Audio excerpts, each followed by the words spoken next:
Okey, dah start recording ke? Ada tanda rekod tak?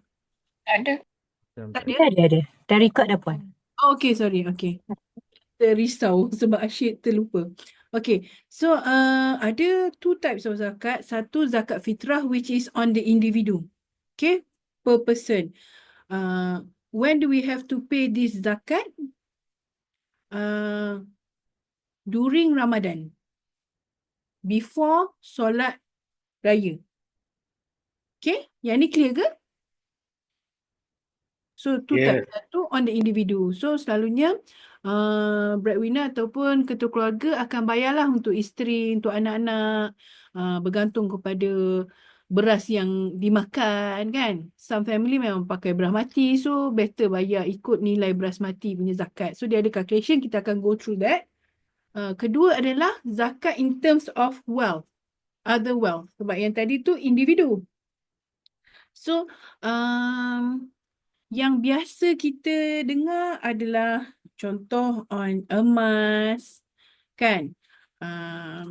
Dia ada ternakan, agriculture produce. Lepas tu new types would be contohnya pendapatan. Sebab dulu-dulu tak adalah this one kan? Okay, so kita go on more detail. Okay, types of wealth. Satu yang memang monetary, financially, nampak kan? Monetary seperti gold, silver, business asset, saving, stock, unit trust, any financial asset. The second one is non-monetary, contohnya seperti padi, beras kan? Grain or staple food, or in other word, makanan ruji untuk tempat tersebut. So kalau kat Malaysia, kita based on apa? Beras. Beras, betul. So ada tempat based on corn or barley. So depend So bergantung kepada tempat tu. That's why the zakat is based on that. Kiraan dia on binatang kan yang berkaki empat. Seperti kalau kat sini kita tak adalah unta kan. Tapi kita ada kambing. Also on mining produce. Seperti gold, silver, diamond. Dan harta karun. Okay. So in general, zakat yang ada,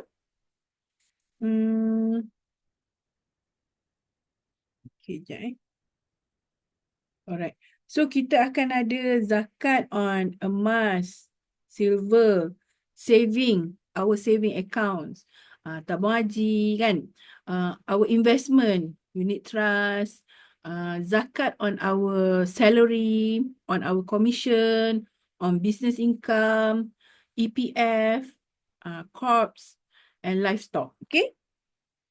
So macam mana kiraan dia? In general, kalau dia ada gold ataupun silver, kiraan dia berapa gram? 85. Yes. So 85 ni is the nisab. Meaning macam the limit lah. Kita kira sampai mana? Okay, 85. So meaning kalau barang kemas ni dia ada dua kategori. So satu is the one that barang kemas lah, jewelries yang perempuan pakai. So ni kat bawah ni. So kalau perempuan pakai mestilah berat kan. So senang nak ingat kalau yang perempuan pakai barang kemas dia 800 gram. Meaning below 800 gram tak perlu. Tak perlu dibayar zakat. So Maaf, masalah. Puan, hmm, nak bertanya, 800 gram ni dia include macam batu permata sekali ke macam mana? sebenarnya Adakah tak include lah batu permata. Dia betul-betul emas lah maksud dia. kalau macam purity of gold dia ada ni ada ni Calculation dia. Sebab kadang ah, 916 semua kan. ah. Normally okay je 916 tu. Okey, maknanya kalau misal Kita kata je lah yang gram dia. Bukanlah kita turunkan nilai gram dia, tak. okey. So katakan dia ada cincin 916 bersamaan dengan 10 gram. So kira 10 gram lah. Tak Betul kisahlah dia purity dia lebih naik sikit naik ke naik ke kan? dia Faham. dia Tetapi kebiasaannya barang kemas pakaian perempuan memang bukan 999 sebab nanti lembut sangat. Betul. So So, nanti basuh pinggan je kemek. cuma lagi satu macam contoh macam emas putih ataupun apa suasa ke yang mengandungi emas. Is it include in this Hmm, pattern? Yang ini kategori emas betul. Betul-betul emas. Kalau emas putih tu tak boleh tak Ah, dikira lah. Emas putih saya tak sure. Saya double check balik. Emas putih still emas, cuma dia sadur je. Dia sadu putihnya. So dia still emas. So kiraan emas saduran tu tak kira sangat lah. Tak impact sangat. Boleh macam Tak, tu dia tak effect pun. Dia 0.000 tak ada effect pun. Okay. So thank you Atika tadi. So kalau emas putih is also emas cuma dia sadur dengan color putih. Silver ke? Disadurkan So kita kira bawah kategori emas. So dia ada two categories. In general sama ada dia pakai atau simpan. So for example you ada barang kemas daripada datuk nenek. So bila you dapat barang kemas tu rantai. Tapi you tak pakai. You simpan. So would that be considered as barang kemas yang pakai ke atau bahagian yang atas ni? Aizat mute lah. Yang atas. Yang atas. Betul. So, pastikan pakai barang kemas tu. Okay. And then, bila barang kemas, simple ingatlah macam kita beli coin, kita beli bar kan. Dia 85 gram. This 85 gram lah yang akan mengira nisab untuk orang tu perlu bayar zakat ke tak. Okay, in general, kalaulah seseorang, satu individu tu, nisab, okay, kalau kita tengok case study, perasan tak dalam case study dia sebut berapa nisab that year kan? Okay, dalam case study, 1160. page 6, berapa? 1160. 1160. Okay, zakat calculation is based on contoh untuk zakat Selangor untuk tahun 2024. Financial asset nisab for 2024 is 27,696. Dekat page 6, case study. So, this nisab actually is calculated based on 85 gram harga emas ketika itu. So, bermaksud, in general, kalau we as an individu, kita ada wealth, kan? Macam account bank, saham, barang kemas, campur-campur tu, bernilai more than 85% gram of gold, dikira kita mampu dan perlu bayar zakat. Okay? Rasanya most of our client would be in this category lah. So meaning ada dua. Satu, kiraan emas untuk emas yang tak dipakai. Simpan dekat public gold. Mungkin you beli emas coin yang bukan pakai. Itu maksimum dia kira 85 gram. So kalau 85 gram tu memang kenalah. Okay? Tetapi not limited to 85 gram. For example, barang kemas you ada 20 gram je. Ya bukan, bar coin you ada 20 gram je. Tetapi you ada duit bank 30,000. So kena tak bayar zakat on barang kemas yang 20 gram tu? Siapa jawab kena bayar, boleh type 1. Siapa yang kata tak payah kena bayar, boleh type 2. 1, saya kata kena bayar. Okey, Huda kata tak payah bayar. Aisyah tak payah bayar. Sofian kata tak payah bayar. Atika betul. Okey. Baik. Kebanyakan kata tak payah bayar. Sebenarnya, ini adalah benda penting yang saya belajar bila buat financial planning, bila join IFP punya kelas and also bila jadi financial planner. In general, konsep dia mungkin agak mengejutkan. In general, kalau satu individu tu dia ada harta. Dia ada emas sikit 20 gram. Dia ada account bank 30,000. Contohlah katakan Huda. Huda ada banyak tu. Huda kena bayar zakat. Out of the total amount. So katakan cash you 30,000. Emas you 20 gram. 20 gram katakan berapa 10,000 nilai dia. So 30 campur 10,000, 40,000. So, you kena bayar zakat out of total 40,000. So, 40,000 kali 2.5%. Kebanyakan salah faham di luar adalah, okey, emas I tak sampai 85 gram lagi. I beli kat Public Gold kan. Kira dalam tu, GAPI tu tak sampai lagi 85. So, I tak payah bayar. Actually, bukan begitu. Calculation yang betul adalah bila overall harta you yang perlu dibayar zakat tu melebihi nilai 85 gram iaitu nisab, which is 27,000 lebih untuk tahun 2024. So, kalau in total you ada harta 30,000, kenalah. And bayaran tu bukannya 30 tolak 27. Tapi you kena bayar out of 30,000. Nanti bila sampai situ kita nampak lebih jelas calculation So kiraan nisab pentingnya it is based on 85 gram nilai emas. Sebab itu nisab akan berubah-ubah. Ada tahun biasanya makin naik.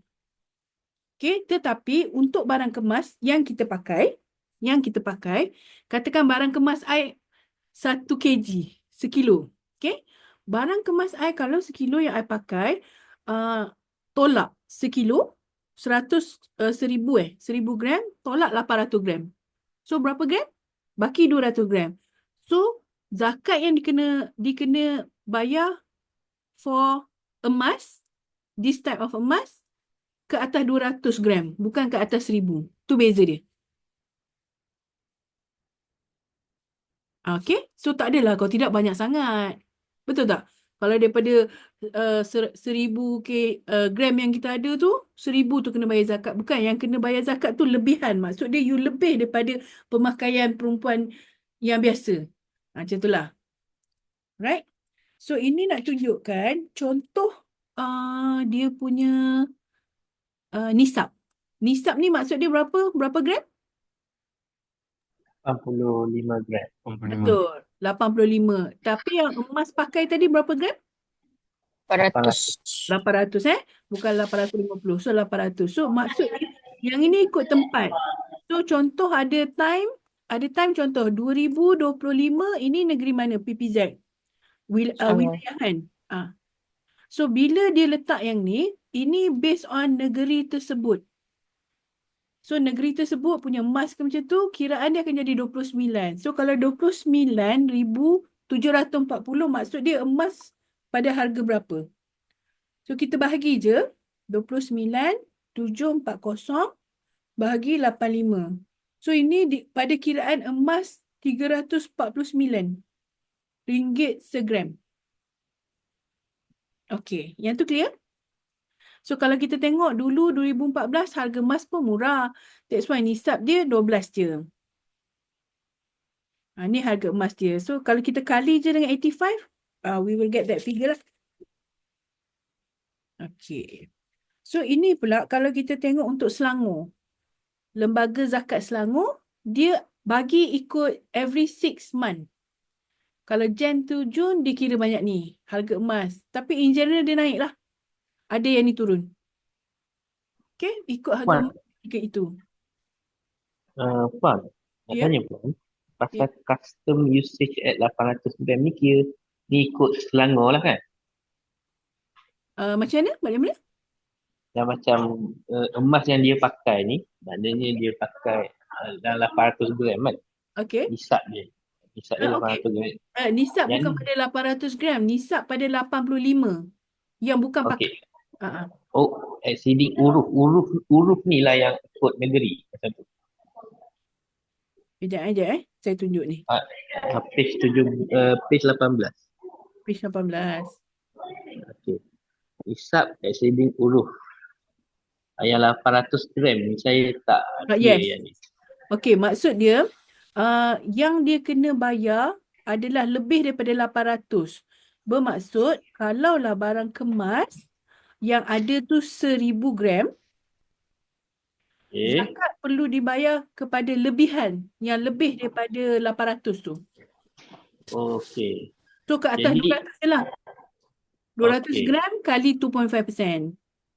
Okey, kalau misal kata dia ada sekilo tadi, sekilo berbentuk gelang apa semua yang dia rotate selalu dia pakai, maknanya dia bayar 200 je lah. 200 untuk 200 gram ni lah. Betul.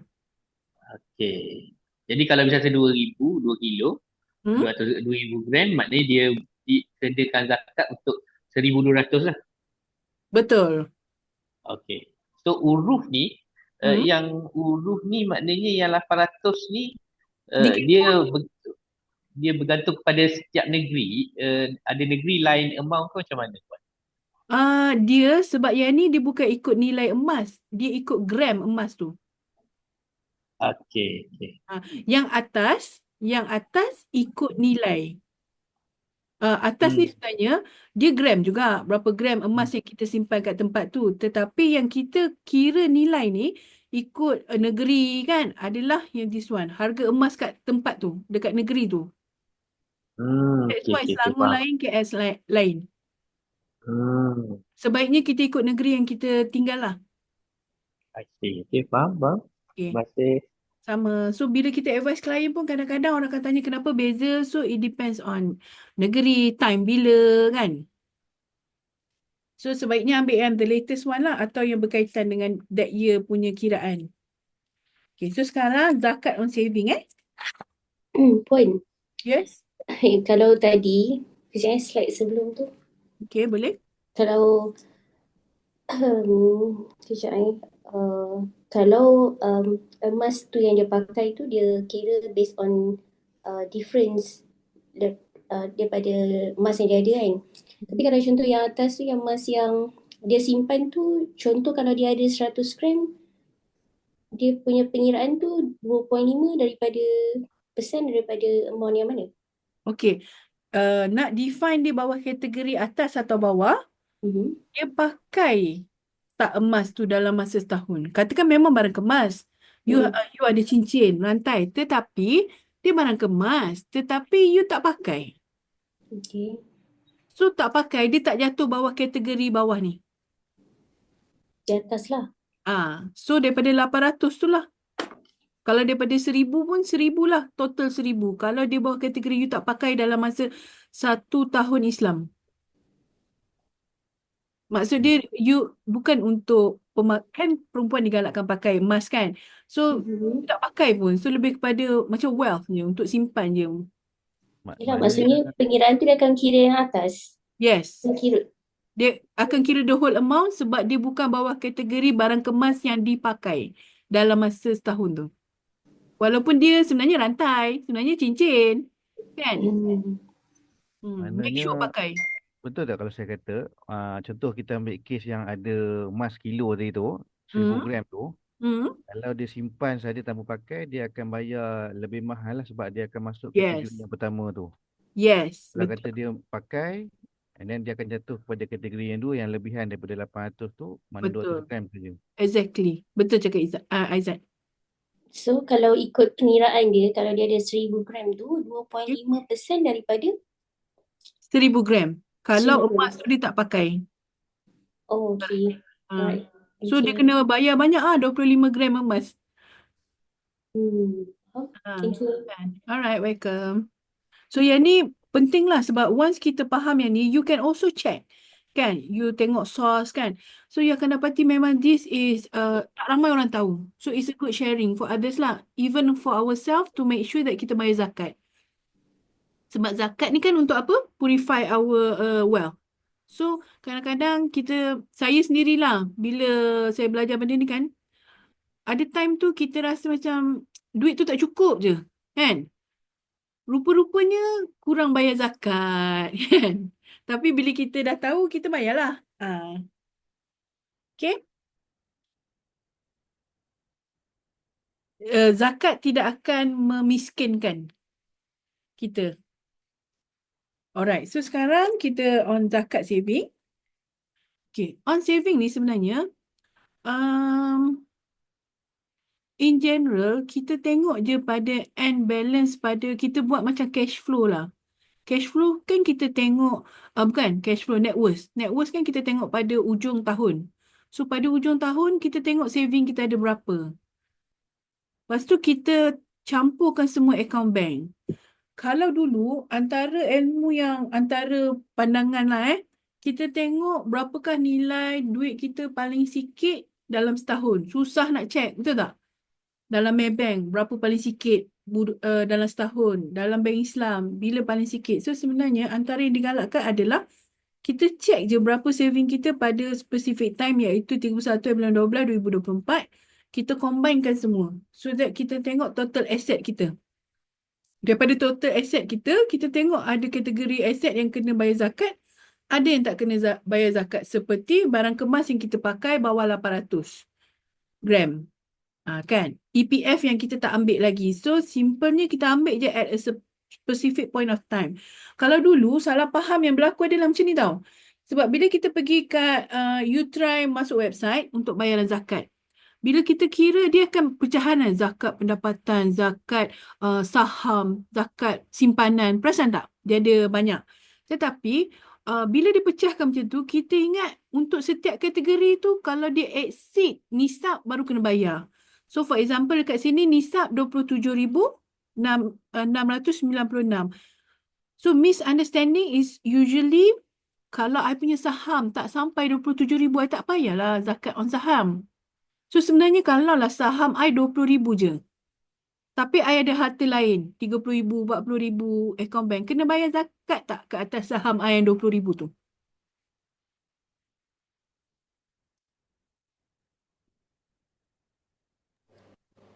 Tak Kena. perlu kan?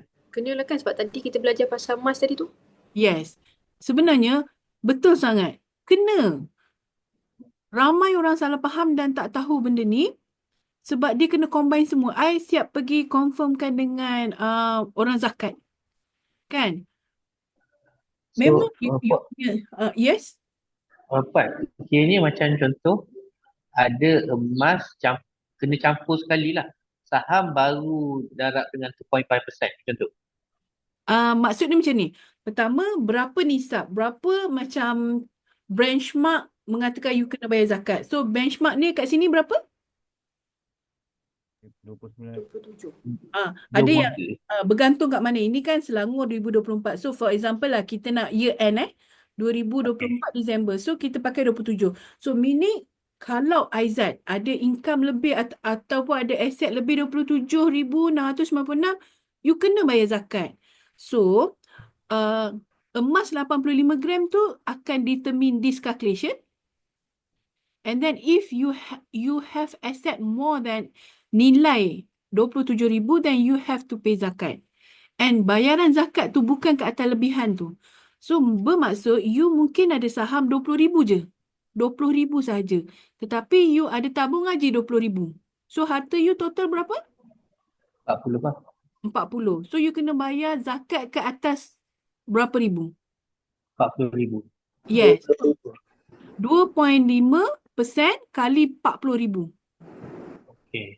So, bermaksud saham you tadi yang 20,000 je tu, perlu dizakatkan tak? Perlu. Sebab dia part of Perlulah. harta you yang 40. So, you ni kaya. You are wealthy enough to pay zakat. Maksud dia macam tu. Kenapa kalau Betul kalau tak rumah saya yang dah habis kata? bayar macam mana buat? Okey. Kira zakat ke? Rumah lain. Rumah tu macam, rumah tak perlu bayar zakat. Tapi kadar nisab ni maksudnya macam it's term on cash dengan near cash punya item ke? Yes. Lebih kurang I macam tu. see. Okay. So Kalau maksudnya on our Cash saving, dengan near cash memang kena. okay, so maksudnya rumah itu dah termasuk dalam lain lah kan? So, Yes. rumah, cash, emas yang tak pakai, Kereta. EPF, kripto. So, maknanya yang tak tahulah, saya rasa pendapat saya, kalau disebut sekadar kadar nisab dan dia akan merangkumi semua tu, mungkin orang akan lagi faham. Cumanya yang menjadi confusion ataupun kekeliruan tu bila dipecah-pecahkan zakat emas, zakat pendapatan, zakat saham Exactly. dan sebagainya. Ya. Betul tak saya macam tu? Betul. Sebenarnya saya sangat setuju. Sebab saya sendiri, sebagai orang biasa, saya akan rasa macam, kita check lah. Saham tak sampai 27,000, tak payah bayar. Account saving tak sampai 27, tak payah bayar. It's normal. Memang kita tak tahu.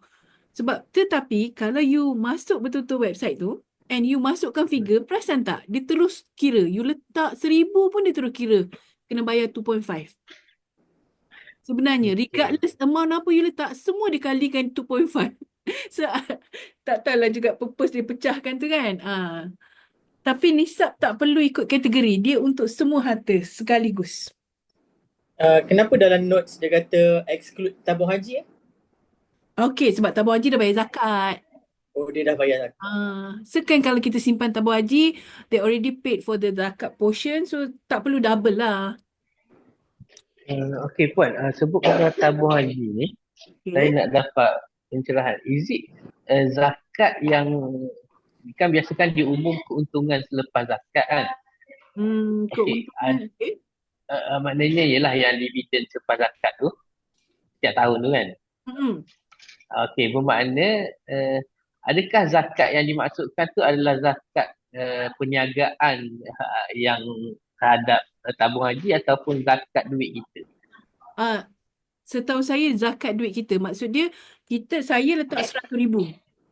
Kamal letak 100,000. Aizat letak 100,000. So 300,000 ni tabung haji gunakan dan dia dapat lepas tu kan dia guna ke dia labur ke, and 300,000 ni katakanlah tak berubah 300,000. So dia dah bayar zakat siap-siap on 300,000 duit ni. Okey, faham. Jadi makna kalau saya simpan duit dalam tabung haji semuanya, tak ada emas ke, tak ada apa, kira saya tak perlu keluarkan zakat terhadap simpanan saya lah di tabung haji tu. Ya, betul. Okey, faham. Okay.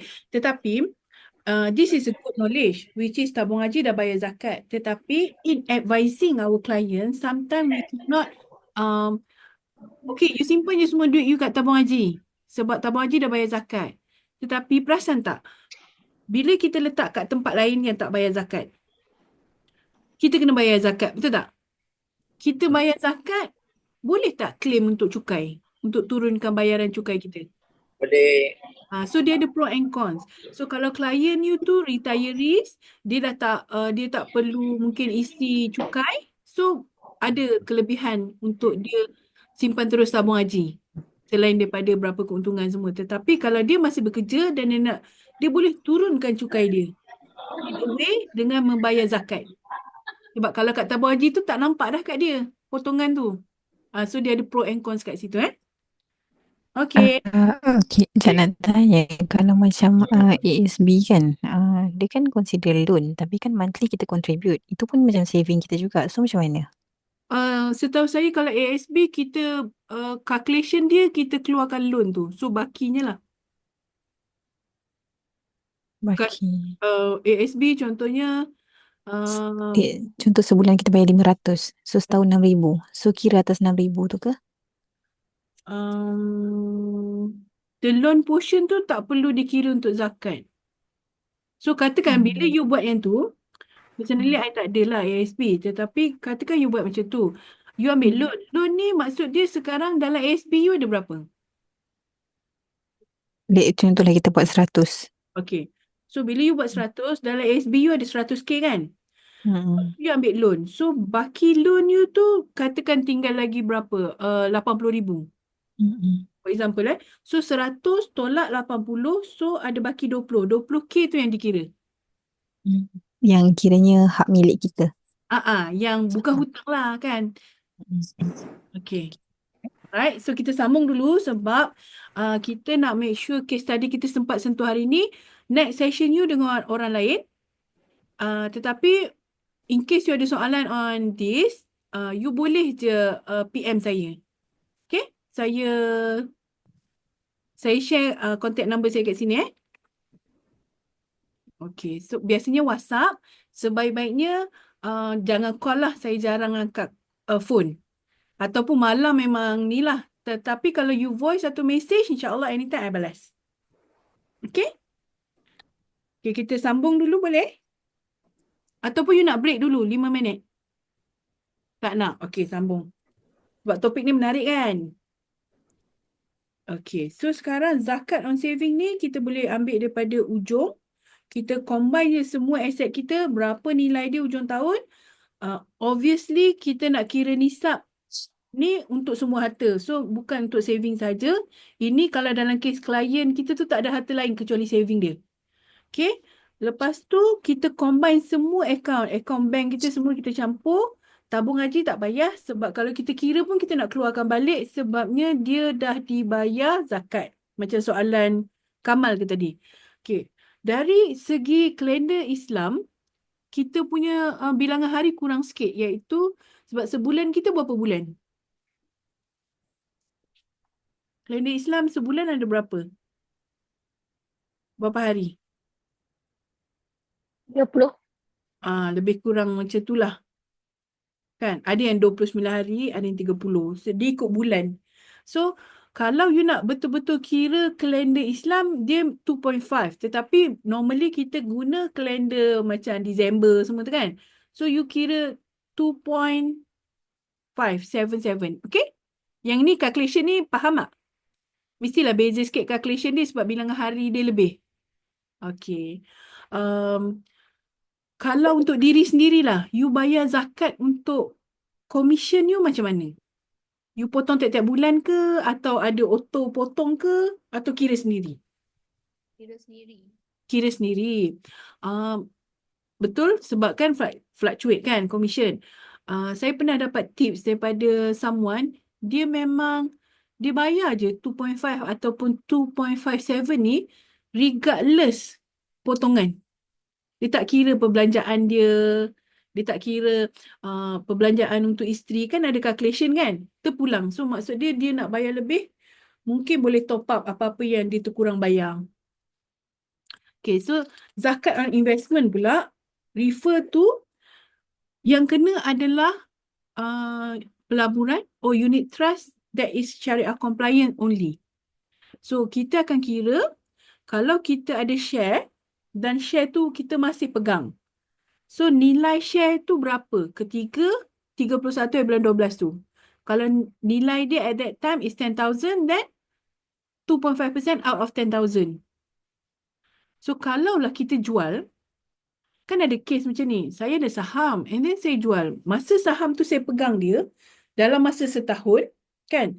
Setahun saya pegang dia, saya dah bayar zakat 2.5. Tahun depan saya jual. Tapi duit tu saya tak sempat pegang lama pun. Saya baru pegang keuntungan saya tu seminggu, lepas tu dah habis. So ada beberapa pandangan. Yang ini tak ada spesifik jawapan daripada pihak zakat lagi. On sama ada you kena bayar direct on the spot 2.5 ataupun you tunggu setahun. Tetapi normal practice is once you dapat je duit tu you bayar. Macam soalan hari tu lah on pampasan takaful. Once dapat je bayar. Once dapat je duit KWSP umur 55, terus bayar 2.5 tu. Okay? Alright. Yang ini yang soalan tadi pasal ASB tu, I rasa dia lebih kurang bawah ni. Kalau dia berkait dengan loan tu, kita keluarkan. Okay. So, zakat on pendapatan, on income, 2.5 daripada net income, net employment income. Lepas tu ada deduction dia, ada calculation. Pernah tahu tak untuk zakat sebenarnya ada calculation untuk tolak ni? Kalau masa kita baru start kerja, biasanya masa tu kita tahulah, kita diajar oleh orang HR kan. So dia ada calculation dia dan boleh diakses di internet lah dekat laman website. So untuk zakat business which is tak berkait lah dengan kita ataupun klien kita, biasanya memang ada dua cara kiraan. Satu, based on capital growth. Second, based on working capital. Dalam kes Lokman dengan Kristina tu, bukan business income lah. Okay? Puan, nak tanya lagi? Uh, Saya tak berapa nak jelas tentang yang first tadi tu, zakat employment income tu kan. Dia bagi tahu kat situ nombor 1, based on gross income, 2.5%. From the total net employment income. So sebenarnya nak ikut gross income ke ikut net employment income? Based on gross income 2.5. Macam dua kali sebut satu sebut gross, satu sebut net kan? Okay, nanti dekat contoh dia akan bagi contoh. So kita tengok kat situ. Okay. Slide akan datang ni ada. Kita confirmkan dia gross ke dia net kan? Okay. Alright, so yang ini on business income, which is complicated ni, memang lama lah kalau nak go through this one. Okay, ini on EPF. So EPF ni is considered bukan pemilikan penuh, non-absolute ownership method. Sebab itu kita hanya perlu bayar bila kita dapat pegang duit tu. Dapat je sekedebuk duit tu, you pay 2.5%. Okay. So, yang ni biasanya boleh keluarkan waktu bila? 55. 55.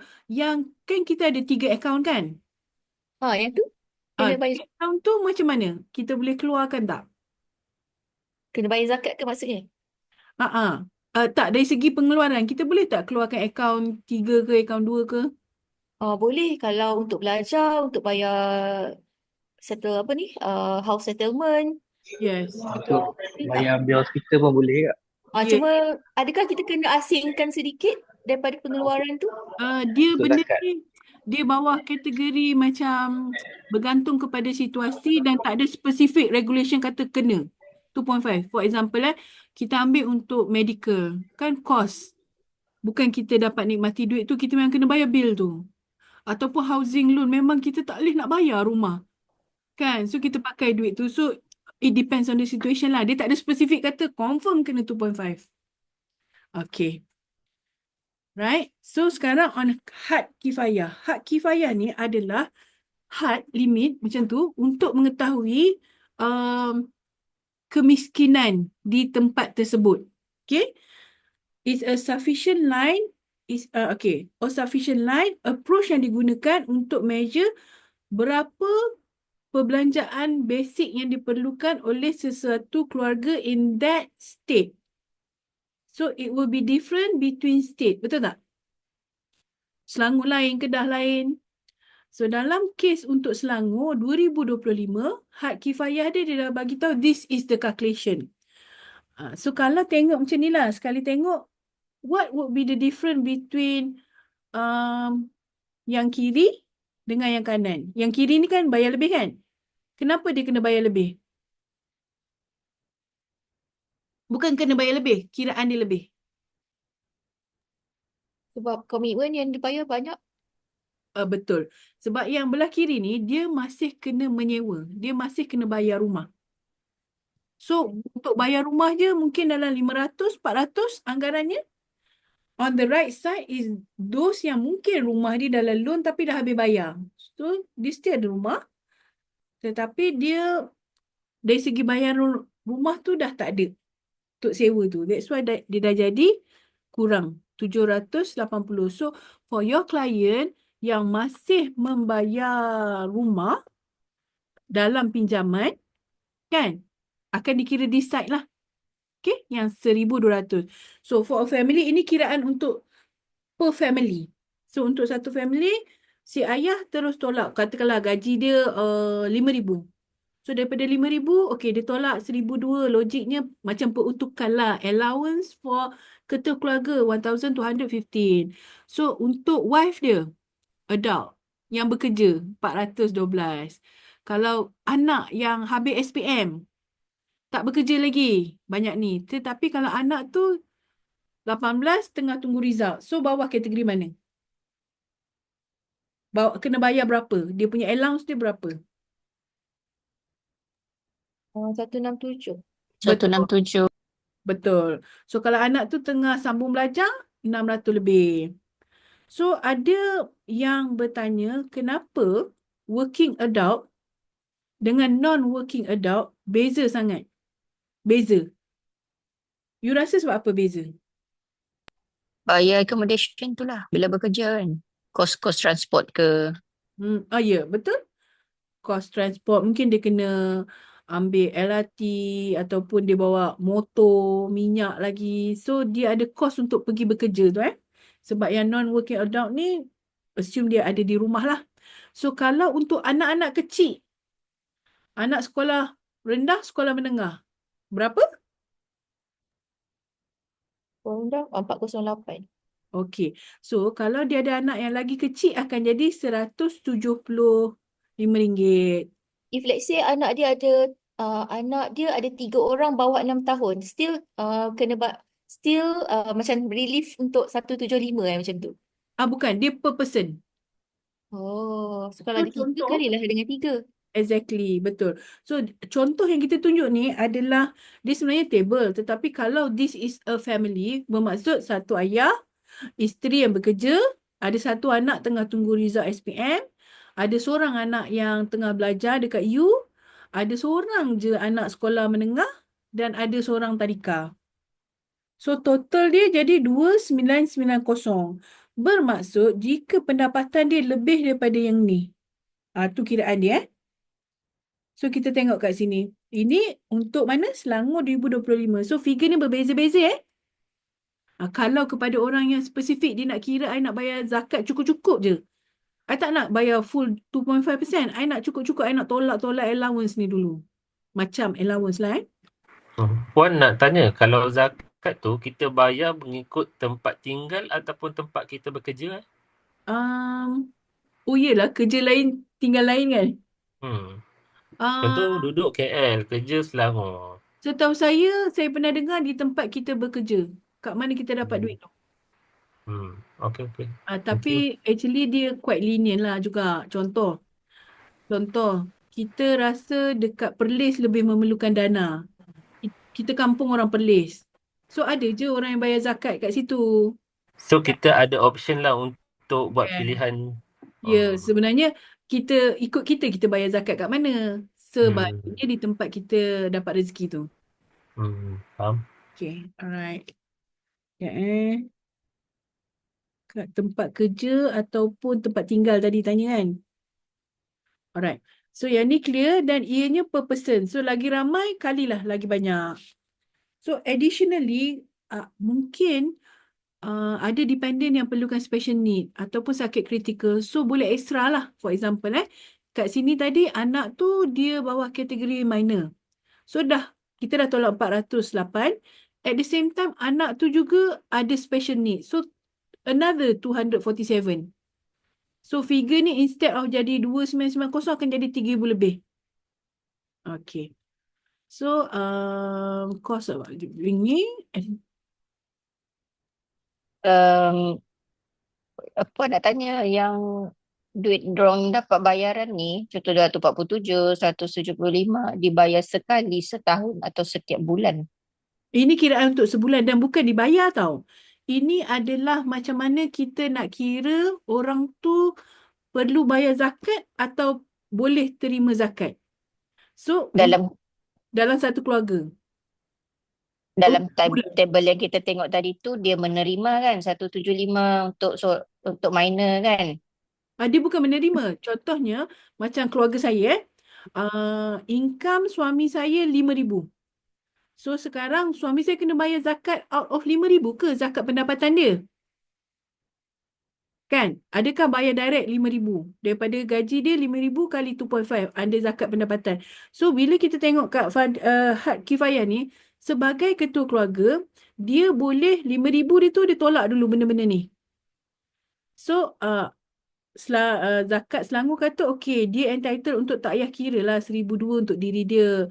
400 ni untuk saya, isteri dia. Ini untuk anak kita orang seorang, anak lagi seorang, seorang. So total dia patutnya kena bayar out of RM2,010 je. Ni macam buat macam kita isi teks tu lah kan, yang kita ada relief tu. Ya, betul-betul. So untuk kiraan zakat pun ada relief dia. Okay. So kita tengok sempat tak? Saya harap sempat lah Kita bagi sempat. So sekarang kita go on example ni untuk kes Hussein. Hussein ni dia bodyguard, umur 45 tak kisah. Dia rented property. So bila dia rented dia akan bawah kategori yang 1,002 ke 780? 1,002. Betul. Okay, so dia 1,002. Lepas tu wife dia kat sini dia memang bagi tahu dia ada isteri dia tak bekerja. So bawah kategori non-working adult lah. Lepas tu dia ada 5 orang anak. So kita kena tengok anak dia kategori apa. Satu, yang public university akan boleh claim yang tadi 613. Sama tak figure ni? Betul. Sama kan? Lepas tu dia ada seorang anak yang tunggu SPM. Lagi 3 sekolah rendah. So dia akan kali. Ni lah tadi ada soalan kan. So 400 ni kali je dengan 3. So total ni dah jadi 3,385. So tolaklah tadi dengan income dia.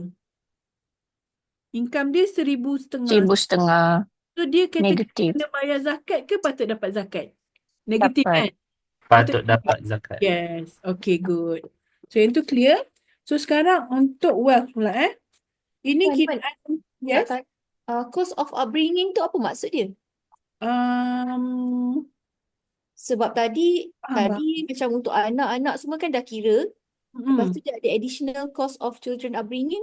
Ada term lain ke? Itulah saya pun saya double check lah. Okay. Ni siapa yang tanya? Sarah. Sarah ada nombor telefon saya kan. So kalau saya lupa bagi jawapannya Nanti saya PM. remind Okay. Okay. Sebab kalau cost of child upbringing ni maksud dia setiap anak kena tambah lagi 300 lah kan? Ataupun adakah ini anak yang bekas isteri tolong jaga ke? Kalau apa yang saya faham macam itulah maksudnya add on. So add on kan? boleh kira entitlement tu boleh kira 400 campur dengan 330 macam tu. Tapi kalau kita tengok contoh sini tak ada tau. Dalam contoh ni dia letak negatif. Letak kosong. Kosong kan. So mungkin Okay. ini kombinasi lain kot. Ni kalau yang saya faham upbringing ni after saya Google ni, ni yang mungkin memerlukan nursery. Nursery? Yes, contoh kalau macam satu keluarga mungkin isteri tak bekerja. So dia tak ada nursery. Yes, okay, good. Dekat page 27 dia. Page 27 ada additional cost of children upbringing RM330.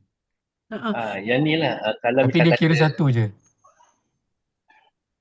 Yang kalau ikutkan kalau yang saya faham kat sini lah. Kalau misal kata kalau anak tu perlukan nursery, contoh kalau husband dengan wife bekerja perlukan nursery, so tak had ni boleh di-include dalam zakat lah, release. Saya rasa memang make sense sebab bila saya tengok figure ni, anak bawah 6 tahun mana ada 175, nursery je dah berapa ratus kan? Betul. 500. So okay. Thank you Syadan untuk dapatkan jawapan. So Sarah, I tak payah check lah. That's the reason lah. Okay, nursery. Okay, so kalau anak dia ada 4 kecil-kecil. So 4 tu 175 tambah lagi 330 seorang. Supaya semua entitled untuk tu lah. Untuk pergi nursery tu lah. Yang tambahan yang upbringing ni mungkin lebih kepada ni space delay macam perlukan ni lah special need. Special need. Dia special need ni lebih kepada anak tu hilang upaya. Okay. Tapi kalau macam ni, macam contoh anak hyperaktif ke yang memerlukan support, contoh autism, macam tu autism, dia dari segi sifat okay normal, cuma dia dari segi mental, emotional, dia perlukan penambahan dari situ. Itu yang ada cost lebihan lah kat situ. Kalau misalnya, itu yang dimaksudkan dalam upbringing ni lah. Sama ada dari segi sosial, emosional. Yes, exactly. Benda-benda tambahan untuk anak. Dan dia tak spesifik sangat sebab kita lebih tahu situasi keluarga kita tak cukup untuk anak seorang ni, penolakan banyak ni saja. Okay. So sekarang kan kita yang Husin tadi kan. So kiraan ni dah straightforward. So sekarang on saving. Saving ni kita kira saving terakhir dia berapa. Sebab kita nak ambil pada specific time, betul tak? Kalau tengok ni, dia tolak lah dengan interest yang dapat ni kan. Dia terus jadi kali 2.5. Straightforward. Dia tak kata pun bawah 27,000 ke apa ke. Okay. Dia keluarkan interest, dia tak kira. Okay, so sekarang untuk kalau you ada banyak account, you ada satu dekat tangan you, dalam poket ada 1,200. Bank satu ada 4,000, bank dua ada ni. So jadi 15. Yang ni pun straight. Dia kali terus dengan 2.5. Clear? Begitu juga dengan unit trust. Unit trust ni, dia akan tengok nilai N. Betul tak? Nilai ujung tahun. Sebab kita tengah kira at specific time, macam net worth pada ujung.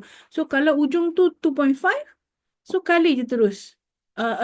Ujung tu nilai dia RM2.30, so 10,000 unit yang dia ada, kali dengan nilai semasa dia, kali dengan 2.5. So semua dia suruh bayar je 2.5. Okay, so dalam kes ni pula, dia ada zakat. bukan, dia ada investment. Investment dia awal tahun nilai 7,000, akhir tahun nilai 9,000. So kita akan kira yang mana? Kita akan ambil ujung tahun. End of year. Tetapi tanah tak payah kira. Kereta pun tak payah kira. So nilai yang dia kena bayar zakat adalah out of 27,000. So kalilah full 24,000 times 2.5 iaitu 600. Okay, so sekarang kita tengok pula untuk zakat ni zakat kan? Nak tengok sekejap. Okay, zakat calculation ini contoh untuk wilayah. So bila kat wilayah, ini penolakan dia. Tadi perasan tak? Penolakan kita amount dia yang ni. Yang ni kan? Ini contoh Selangor. So setiap tempat dan tahun would be different. So ini simpelnya dia tunjuk contoh kalau wilayah. So dia terus kira seorang 12,000, isteri 5,000. Dia macam ikut macam tax sikit. Simple je. Lepas tu dia ada juga contribution to approved institution seperti tabung haji dengan baik rakyat kan dah bayar terus zakat. So macam tu je. Kali terus 2.5. Okay. Puan, maaf tanya, ini semua kena hafal ke dalam exam? Tak perlu. Maksud, Faham konsep je. okey, faham. Sebabnya figure ni contoh 5,000, 2,000. Kita ada appendix untuk you refer. Dan in practical pun mana diorang hafal tahun depan lain kan. So don't worry. As long as you faham untuk kiraan hak kifayah semua. Kan, you ada penolakan yang boleh dibuat. So, you boleh juga argue kalau klien tu kata dia memang nak bayar without this deduction. Terpulang. Cuma you justify lah kenapa you kira macam tu. Dekat Excel tu kan ada belah kiri dia tu, tempat kosong you boleh justify. Kalau you nak buat lain daripada yang kita buat ni lah. So, dalam kes ni, kita nak tunjuk berapa zakat yang dia kena bayar kan. So, gaji dia 60,000. Lepas tu dia ada allowance, dia ada bonus, total jadi 76,000. Betul. And then dia tolak lah. Yang kiraan tadi diikut yang this one. Yang dah ada table. Tolak, total deduction jadi 26,000. So, income dia jadi berapa? 29,000. So, bila income dia ni, setahun income setahun ini, lebih daripada nisab. So, kenalah bayar. Dan kenalah bayar zakat out of the whole amount. Bukan atas lebihan. So, nisab ni tadi biasanya berapa? 27,000. So, dia ni kategori kaya lah. Setahun dia ada lebih daripada 27,000 daripada pendapatan sahaja. So, he has to pay zakat which is out of the total income yang dia dapat after deduction of allowables deduction ni lah. So, dapat 1,240. Okay. So, ini pula beza sikit. Tadi kita untuk wilayah kan. Okay, this one is Selangor. So, it depends. Nak pakai mana. Kalau katakan you duduk sini, you kerja sana. Tapi you ada justification. You rasa I nak pakai sini sebab most of the time I kat sini, I belanja kat sini. So, dia tak strict sangat lah. Okay. So, yang ini sama juga. Macam tadi, cuma sebab dia punya kiraan allowable deduction dia berbeza sikit. So, here dia kena bayar 1,000 lebih. Yang ini 1,200. Beza sikit je. Okay. So, sekarang untuk zakat on business, yang ini tak berkait dalam kes ni lah. Which is gross model dengan working capital model. So, yang ini dia ada detail calculation dia. So, kita move on deduct. Okay. Sekejap. Okay. Untuk saya kalau boleh nak fokus banyak dekat kita punya case tadi. Sebab sekarang pun dah pukul 3. So, ini roughly is untuk company. Okay. So, tak apa. Kita tambah donation by company. This is all about company. You boleh go through nanti. Okay. Ni pun sama. Dia ada berkaitan dengan section berapa. Gross income, business semua. Nak tanya boleh? Boleh. Untuk pampasan takaful, Okay. after tolak hutang, wealth tu perlu dizakat ke? Yang kita bincang semalam tu kan, bila dia dapat pampasan tu by right, dia bayar teruslah zakat 2.5 tu. Okey. Tak perlu tolak hutang kan? Dapat je terus bayar amount tu. Dia Uh, settle hutang. sebab hutang si mati Betul. Okey, sekejap pampasan kena tolak. Sebab kadang-kadang kan dia ada pandangan yang berbeza tau. So on this pun biar I double check lah. Okey, okey. Ataupun mungkin siapa tadi Syadan pandai kan? Cuba boleh check GPT ke? Syadan, tolong Syadan. Alright. Thank Untuk saya you. sendiri, apa yang membantu saya, tapi kita tak boleh fully depend lah kalau berkait dengan agama, I pakai yang WhatsApp. Mungkin orang lain pakai apps ke, tapi saya prefer pakai this WhatsApp. Nama dia Microsoft Copilot. Ada tak? Apps ke maksudnya? Bukan, dia WhatsApp. So, okay, nombor dia macam Oh, mana? ni nombor WhatsApp.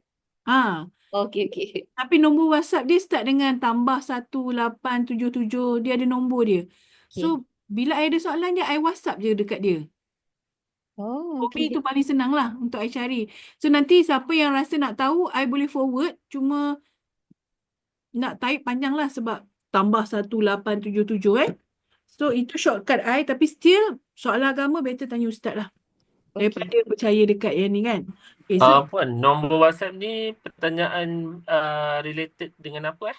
apa-apa. Dia macam chat GPT. I see, okay. General. Kadang klien tanya apa before, contoh what is the process? I nak buat that consolidation, tapi I nak kurangkan pembayaran I. So what should I do? I tanya je lah semua. Dekat situ dia boleh tolong. At least kita ada some base lah untuk check. So ini tax relief. Tax relief pun sebenarnya kita tak perlu risau sebab kita dah ada table. Tapi make sure kita claim lah. So in general kita tengok untuk diri sendiri 9,000, disable, spouse, EPF, kan, PRS, insurans 3,000. Lepas tu medical untuk parents 8,000 maksimum. So dia tak boleh lah. Walaupun dia spend 10,000 dia boleh guna untuk tujuan cukai 8,000 je. Untuk dia ada definition dia. So klien mana yang masih ada anak kecil better ada SSPN kan. Sebab ini benda-benda yang boleh ditolak lah. Okay. So total income kali tax ada untuk suami receipt. Okay, tak apa yang ni. So yang ini adalah summary dia. Dan dalam you punya calculation pun ada. Dia akan berilah untuk you refer berapa yang boleh. Okay.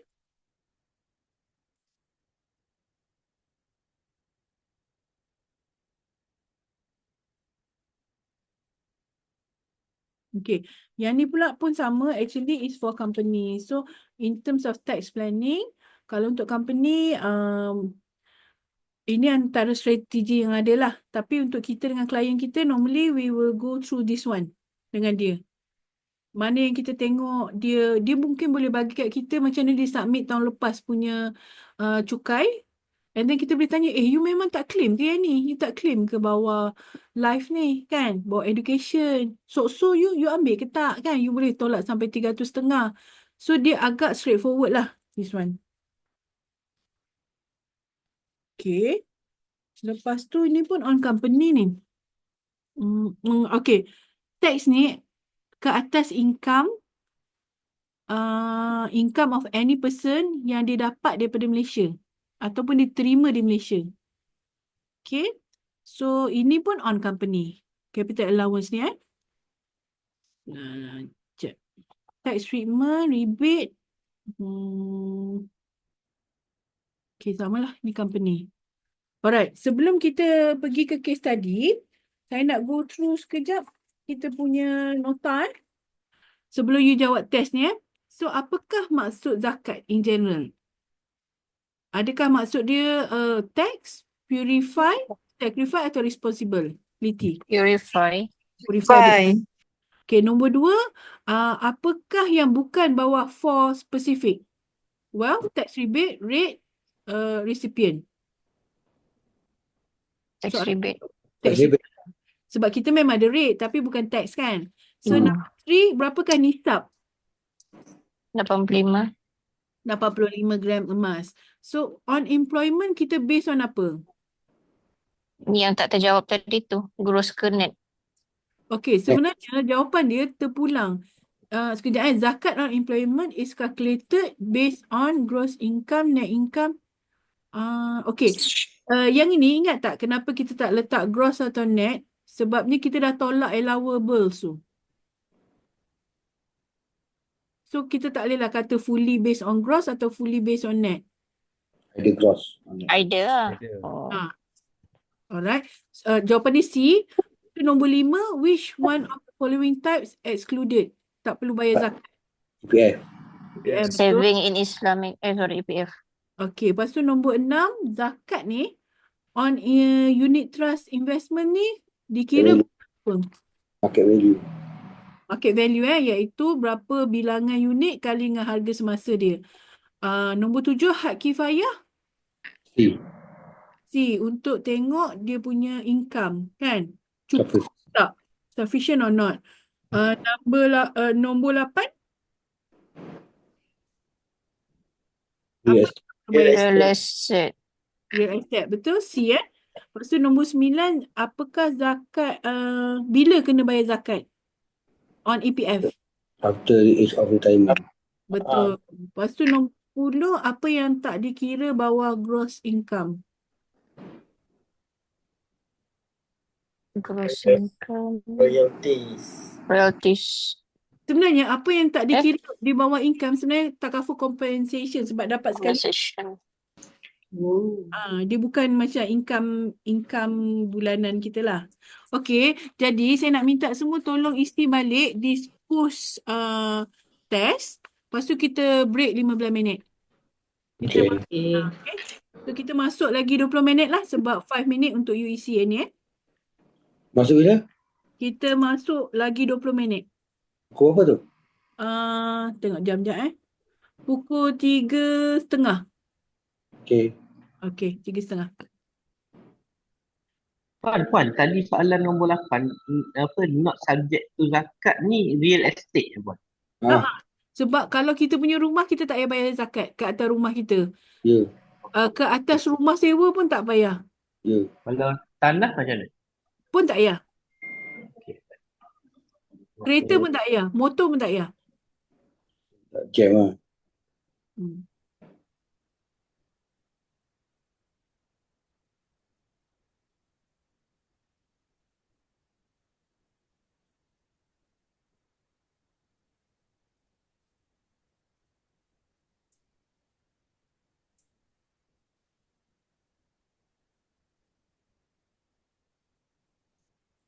Pukul berapa tadi? 3:30?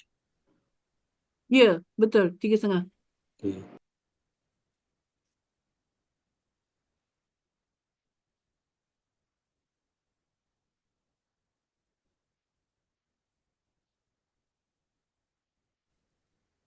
Okay, so yang ini sebenarnya macam mana?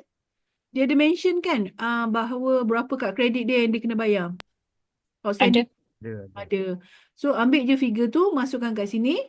Berapa zakat tax, zakat payable ada tak?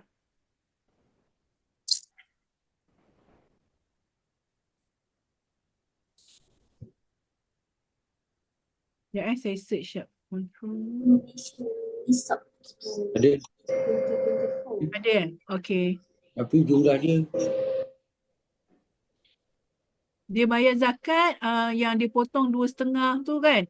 Tetapi berapa yang sebenarnya dia kena bayar zakat dalam kes tadi tak mention kan? Dia mention nisab. Dia mention. So yang ini sebenarnya dia akan datang daripada kiraan zakat kita nanti. Kira sendiri pun. Kita kira sendiri which is dalam table yang seterusnya. Yang ni pun sama. Berapa dia kena refund atau ni pun dalam table yang lepas ni. Lepas tu yang ini kiraan dia punya loan ni lah. Sama juga kiraan yang berkait tadi. Saya nak tengok pasal rumah dia jap. Okay. So kita pergi pula dekat okay, ini just attachment je. Kita pergi dekat yang nombor 3. So nombor 3 ni is on the ratio lah. So untuk kita kiraan ratio boleh refer kat sini. Ratio ni akan masuk dalam soalan juga kan? Tak. All these thing dia akan bagi untuk bagi kepala sub kepala tu dan kita isi figure ataupun kita kena create semua daripada awal? Or everything? Memang yang ni kena tunggu FPAM Kalau macam ni letih ni. tetapi nanti boleh inform dia orang lah, katakan kalau totally kosong kan. So mungkin minta template ataupun kalau boleh dibenarkan you copy paste je template tu. Tinggal you plug in figure je. So yang ini akan jadi bila tajuk dia cash atau equivalent to cash, kat sini dia dah ada formula dia. So you boleh ambil je untuk Lokman, untuk Christina. Monthly expense dia contoh ni 19,000 kan. So kita refer lah dekat, tak nak pergi nampak dia. Contoh Lokman punya monthly expense dia. So kat sini bawa outflow dia. Okay.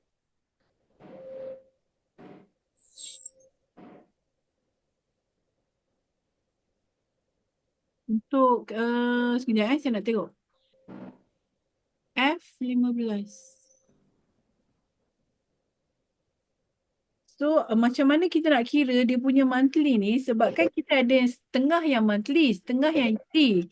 So kita ambil je terusnya yearly punya ni. Amount yearly contohnya macam ini 235,000. So kita ambil yang ni, this figure. Instead of ambil this figure, sebab ada setengah yang contoh untuk parents punya expense tu kan dipakai sekaligus. So make sure you ambil the yearly amount bahagi dengan 12. Okay, sini bahagi 12. Lepas tu you dapat 19. Dari situlah datangnya cost untuk monthly expense tu. So, kita proratekan sekali expenses yang ada setengah dibuat secara yearly. So cash equivalent dia pula akan refer tu, dia akan tunjuk terus dah. You pergi ke bahagian net worth, iaitu net worth line nombor 5, 6, 7. 5, 6, 7. So kalau you tengok net worth ni 5, 6, 7. Ini maksud dia pada cash equivalent tu.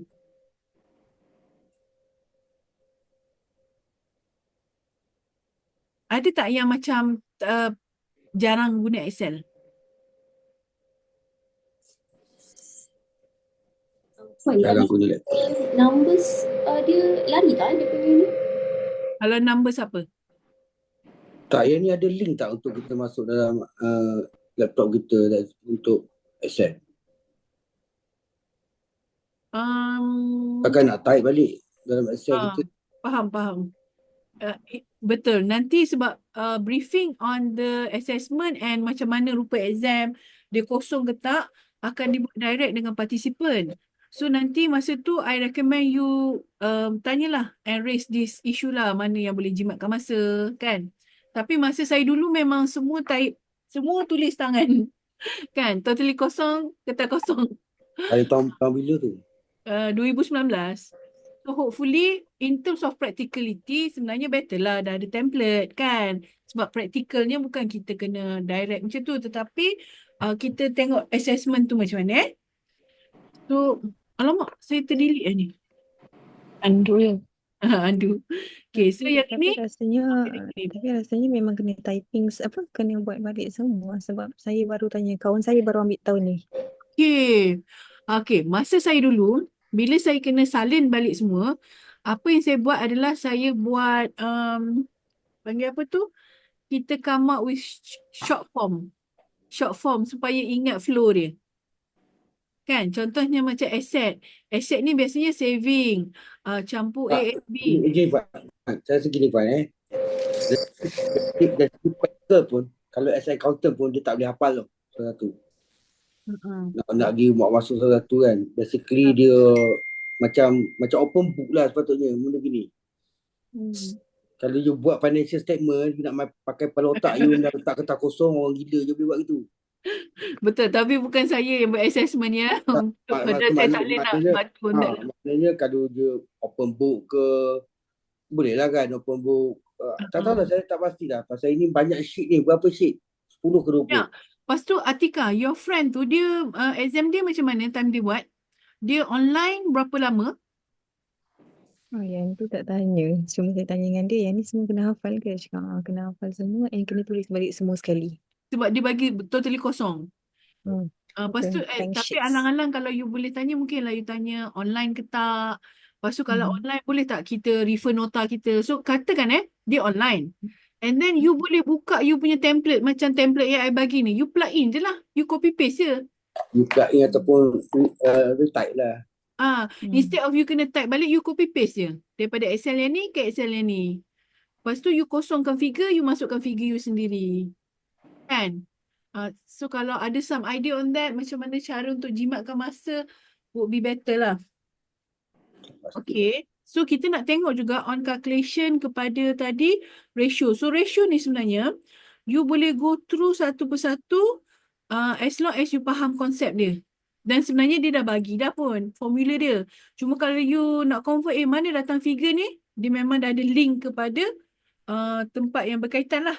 Contohnya 707 ni daripada mana? Daripada net worth line 36. Okay, yang ni you boleh tengok sendiri. Okay, so sekarang kita tengok on zakat. On zakat ni, kita pakai kat sini zakat Selangor. Contohlah, dalam exam tu untuk zakat Selangor. Sebab dia bagi assumption semua in Selangor. So, ambil je pendapatan, ambil bonus, ambil rental, tolak hak kifayah. Hak kifayah ni pun dah diberi. So, you boleh tolak sekejap. Kita tengok dalam case tadi tu. Dia akan bagi tak dekat you template untuk hak kifayah tu. Sebab you nak tolak berapa kan? Takkan nak hafal kan?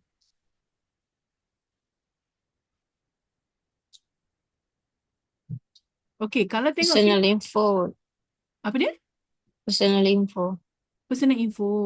Padahal dia bagi tahu 27,696. Okay. So, dalam personal info, dia ada bagi tahu 20. Sekejap I tengok je.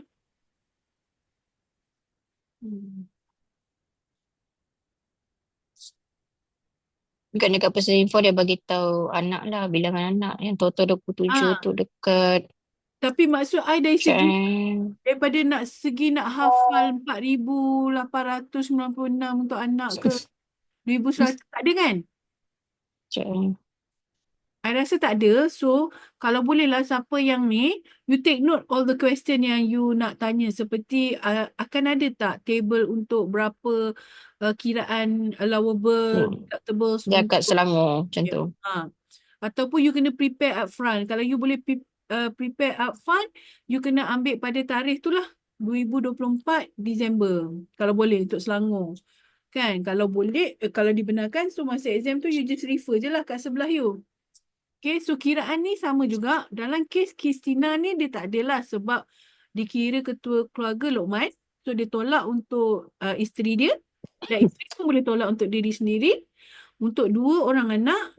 Lepas tu since dia ada juga bagi dekat parents dia. Lepas tu dia ada kiraan EPF dia. Okay, yang ni yang kiraan EPF tu pun ditolak. Not working adult ni parents.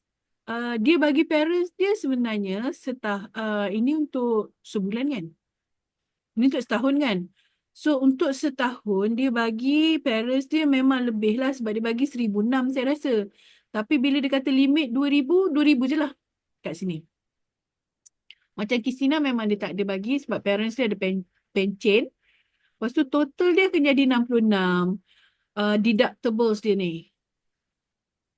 So ambil je yang ni, tolak dengan yang ini. So inilah kira income yang perlu dizakatkan. So kalau kita tengok nisab ketika ini 27, income dia 10 kali ganda. So ambil je this whole amount kali 2.5. So yang ni akan jadi 290 times 2.5. Dapatlah this figure. Untuk isteri dia akan jadi lesser lah. Sebabnya daripada awal income dia kurang. So in terms of wealth, kita akan tengok pada dia punya asset ni tadi. Net worth ni kita ada asset kan? So bila dia ada asset, kita nak tengok apa yang kena kira, apa yang tak kena kira. So sama juga macam you refer muka surat tu. Okay, saving kena, tabung haji kena. Mana? Okay, unit trust kira ke tak? Kira, ni semua kira. Lepas tu yang ini ada kiraan dia special sebab dia pada prinsipal dia sebab dia non-compliance. So ini pun nanti akan cover dalam asset dengan investment allocation tu. Lepas tu yang ini kena TNB okey, EPF pun kena. EPF tak kena sebab tak ada full ownership, dia orang muda lagi, 36 dengan 31. Dari segi emas, yang ini perasan tak dia letak full amount? 378. 378 ni adalah figure apa? Sekejap saya tengok. Emas. Emas tetapi full kan? Full yang dia tak Full. pakai. Sekejap saya double check. 19. Satu something. 1160. Sorry salah tengok. Sini emas ni. Yang ini memang fully emas dia dan bila dalam kiraan zakat ni dia letak full sebab kalau perasan lah dalam statement tu ada sebut dia letak dalam Safe deposit. So kita boleh buat assumption ataupun kita bagi tahu lah kita dah tanya klien memang dia simpan je emas tu.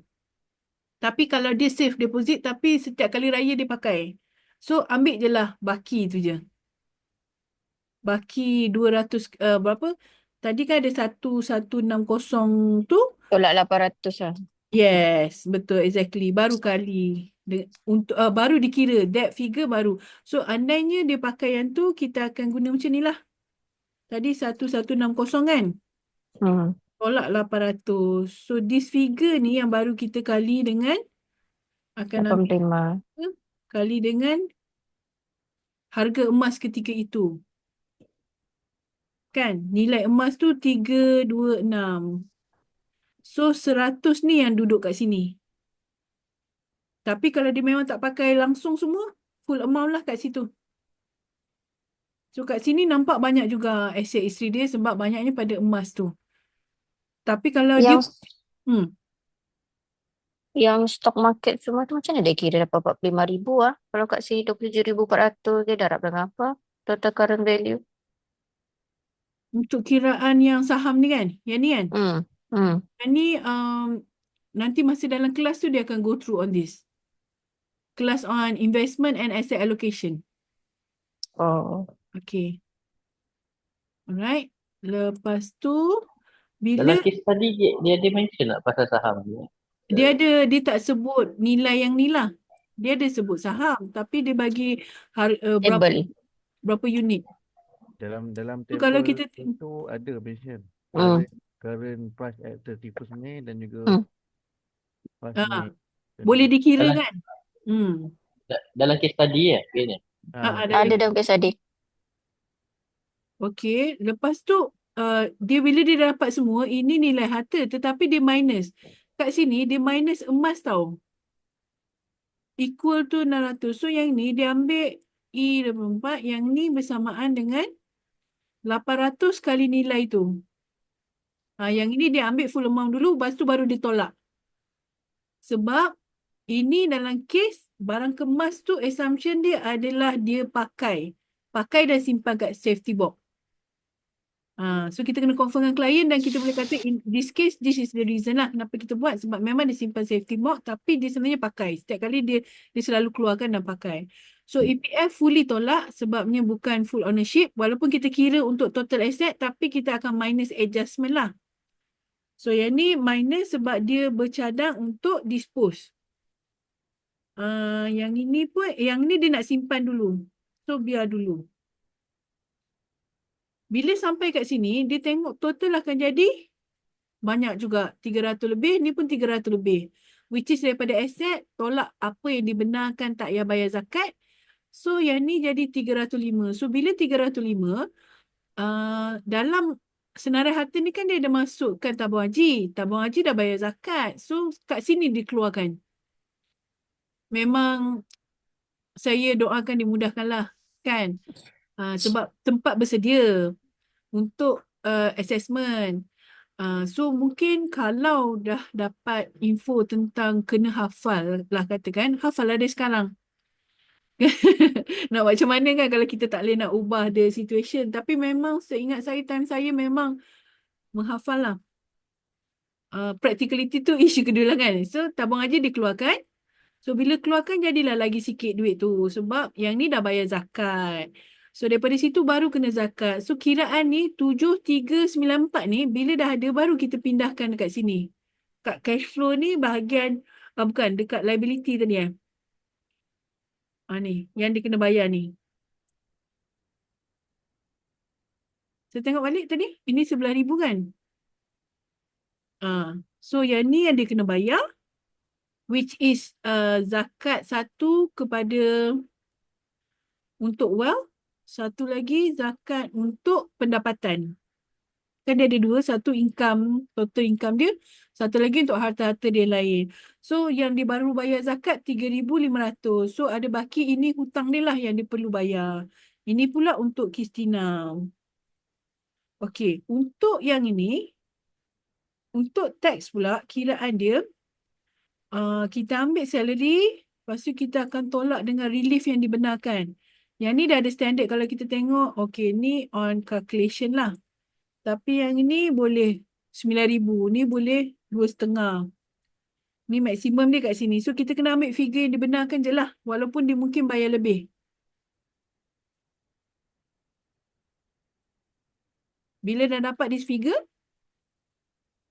tolak, jadilah banyak ni, 331. Lepas tu kiraan dia, kita ikut tax bracket masing-masing lah. So untuk the first 100, kiraan dia macam ni. Untuk next tu at 25%. So jadi 67. Tolak dengan zakat yang dia dah bayar. Zakat tadi dia bayar 3,500 je kan? Andainya zakat ni dia bayar terus 14,000, so lagi banyaklah refund dia dapat nanti. Betul tak? So dalam kes ni, since dia bayar 3,500 je, kita pakai pada 3,500. And then dia patutnya bayar 63, tetapi since dia buat monthly deduction tu, so dia dah terlebih bayar. So dia entitled untuk refund. Okay, so sampai situ okay kan? Okay. Alright. Jadinya untuk case tadi, since you dah ada yang lain-lain, mana-mana you nak godek-godek dulu pun boleh, supaya you lebih faham. Untuk final kita lah, untuk kelas ni, sebenarnya kan kita go through kelas kita dua, on cash flow, net worth, zakat dengan tax. Okay. So untuk finalnya, saya just nak minta, memang sekarang tak ada info macam mana.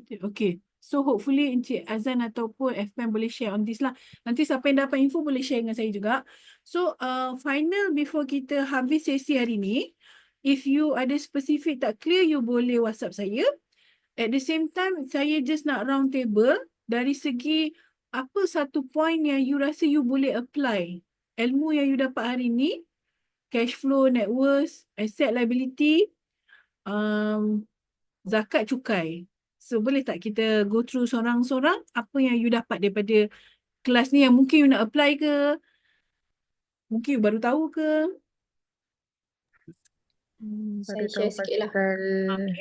Tadi bila cakap pasal zakat tu, lepas tu terus klien saya call tau. Lepas tu saya angkat tepi. Lepas tu saya pun share kat dia. Betul tak sebenarnya kan? Kiraan zakat ni macam ni. Ya ke? Alamak, aku dah tahu ni. Dia kata alamak dia dah tahu pula kan. Maksudnya alamak aku kena lebih bayar lah ni kan.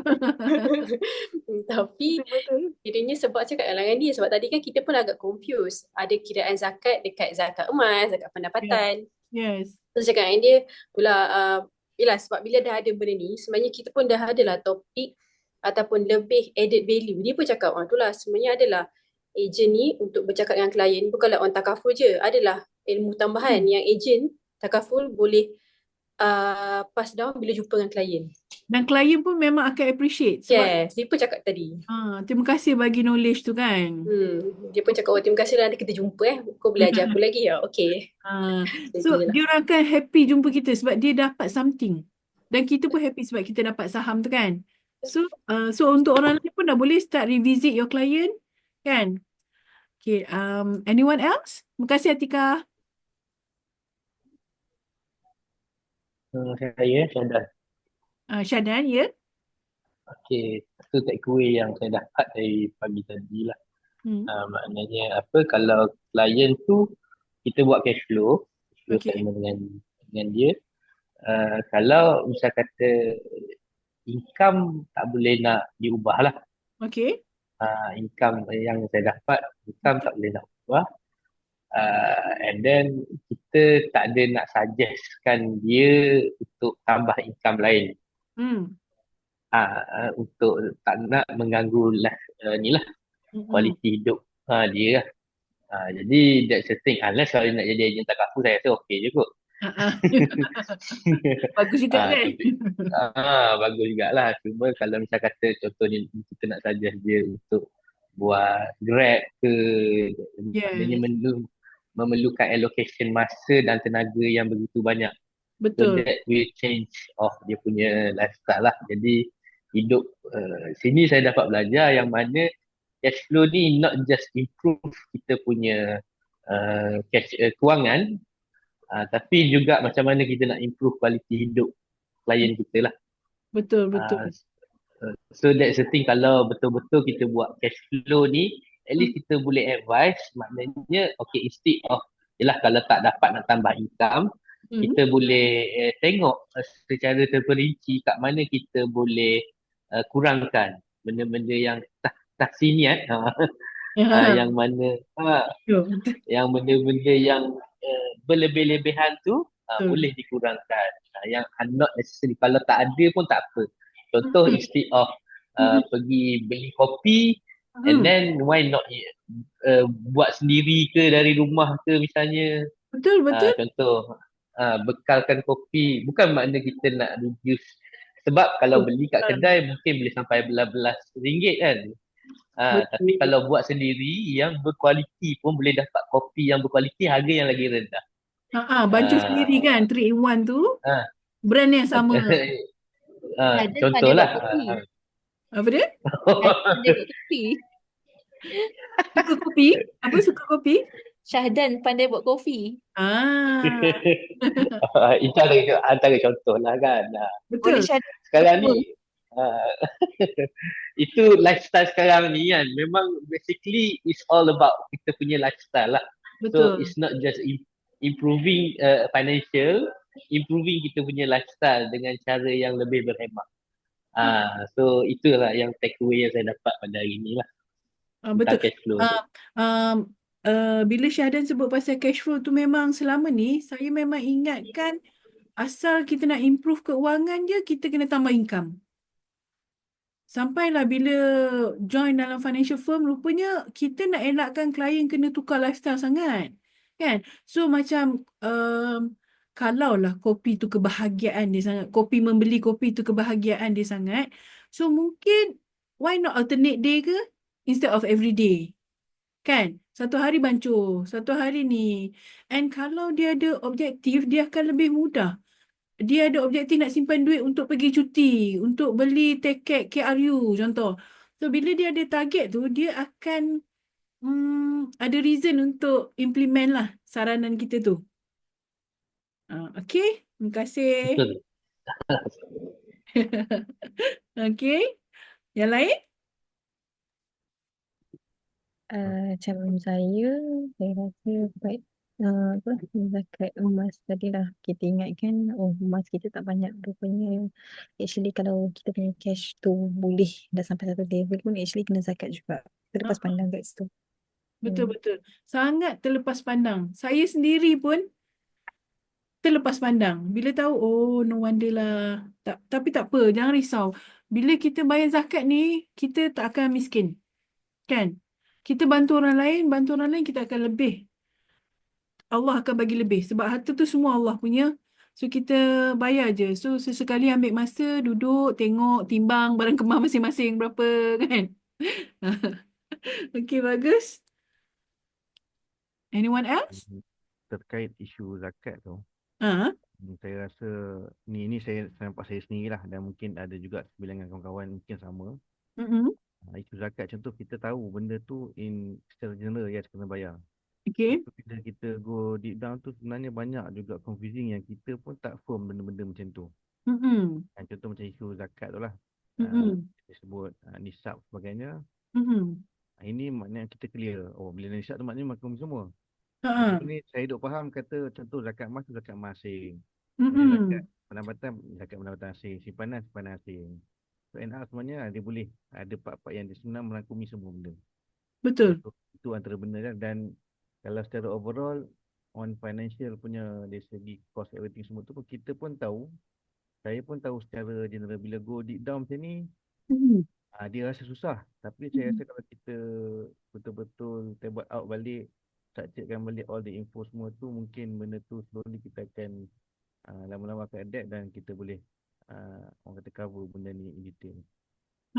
Katakanlah kita go back to our client and then kita nak share kat dia pasal zakat. Saya suka elakkan approach menakutkan klien. Ada setengah orang pandai dengan cara tersebut. Tapi for me, saya akan fokus on kecantikan zakat untuk membantu orang lain. Dan you ni alhamdulillah kategori orang yang mampu dan kaya. Sebab tu kena bayar zakat. Ramai lagi orang tak lepas pun makan minum. Hari tu saya tengok dekat TV, dia mungkin kematian suami kot. So anak dia 3 orang, dia menyewa di KL, menyewa bilik sahaja. Bilik tu dia sewa sehari RM20. So dia bayar per day tau. So sebulan RM600. Kerja dia adalah cari barang dekat tong sampah. So going through the trashes, dia tengok apa yang boleh pakai. So mungkin dia jual. Dia mungkin I think early 30s. So bila bilik dia tu kecil je, anak 3 orang situ, and then rumah yang dia sewa tu, pintu semua buruk-buruk lah kan. Dia tak ada dapur. Dapur pun tak ada. So macam mana dia masak? Dia pakai multi cooker tu. Multi cooker dekat bilik dia. So macam mana dia basuh? Basuh kat tandas. So betapa ramainya orang yang even macam tukang cuci rumah kan, kadang bibik kan. Bibik pun lebih mampu daripada dia. So ramai lagi orang kat luar sana yang kita boleh bantu. Dan katakanlah kita bayar zakat. Lepas tu kita risau, alamak zakat ni confirm ke akan dapat pembahagian ni macam mana? Sebenarnya kan ada portion zakat yang kita boleh keluarkan. Macam wa'ad ke apa tu. Bermaksud kita go back to lembaga zakat Selangor ataupun Kelantan. So kita boleh keluarkan berapa persen of duit kita tu dapat balik kat kita. Tetapi tujuan dia adalah untuk kita bagi direct kepada asnaf yang kita kenal. So mungkin asnaf tu di kalangan keluarga. So untuk tujuan zakat ataupun cukai, nampak kita ada bayar, tapi at the same time duit tu datang kat kita untuk kita disburse dengan betul lah. Okey, terima kasih Aizat. Ada siapa-siapa lagi boleh kongsikan? Mungkin kita ada banyak topik hari ni kan. Okey, saya punya pandangan lah kan. Sebelum ni personally memang saya kalau kata bab zakat ni totally zero lah. Orang kata sejak daripada mula-mula jadi ejen, kita tak ada pun didedahkan untuk bayar zakat ni. Tapi bila leader kita dah expose kenapa kena bayar zakat, and then saya rasa leader pun dia bagi on surface je. Nak senang you buka website PPZ, then you masukkan you punya commission. Every commission yang masuk dia akan auto calculate. Bila petang ni punya session, so baru saya nampak ada potongan untuk had kifayah. So sebenarnya lagi go deep kan. So maybe leader saya ni dia nak kita mudah faham. You tak payah pening-pening kepala. Masuk je dalam. Setiap kali commission masuk, you terus je amount. Dia akan auto calculate. But yang tolak-tolak tu nanti mungkinlah dia, that's why dia advice untuk saya masuk IFP ni. Bagus. So saya nampak sesi ni lagi, orang kata lagi deep lah. Kenapa adanya macam saya nampak had kifayah ni, boleh tolak ni semua ni. Kan? So sangat membantulah. Ada added value untuk saya lah. Alhamdulillah. So untuk kita sendiri, kita boleh nak tolak allowance tu atau kita tak nak pun boleh. Tapi sekurang-kurangnya untuk orang yang rasa betul lah I bayar banyak ni. Takkanlah zakat banyak sangat kan? So itu calculation dia sebenarnya. Untuk memudahkan kita juga. Betul-betul. Terima kasih Fitri.